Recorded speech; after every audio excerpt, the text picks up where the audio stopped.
Mr. Mayor, let me begin with, I guess, an initial reaction when you heard the comments of Donald Sterling, the owner of the Los Angeles Clippers, an owner in a league that you played in, that you starred in, that has such tremendous meaning in your life.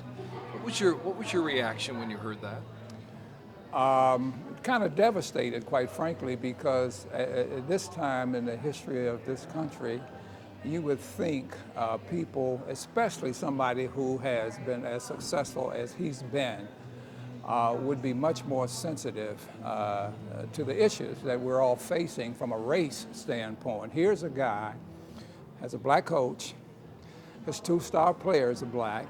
The majority of his team is black. They're playing in downtown Los Angeles, and for him to say something like that is just kind of unheard of. Disturbing,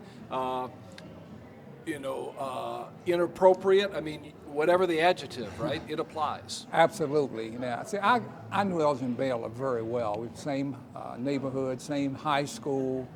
And when Elgin was working for the Clippers, and at the end of his career, I mean, we talked.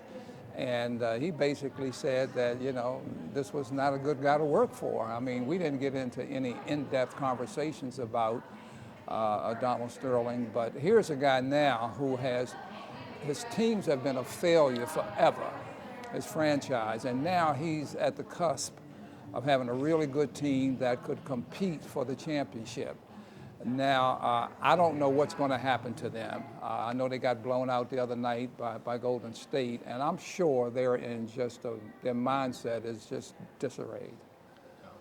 The NBA promised to act and act swiftly after an investigation, and the word is 2 o'clock press conference tomorrow.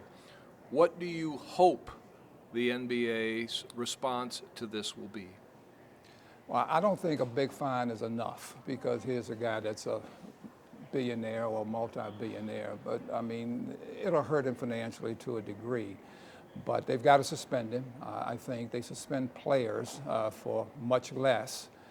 Can there be some kind of sanction against him from an ownership standpoint? I believe that the owners in the NBA are going to have to get together and figure out how to deal with this, because it also is a negative impact on them as owners if they are receptive to this kind of behavior.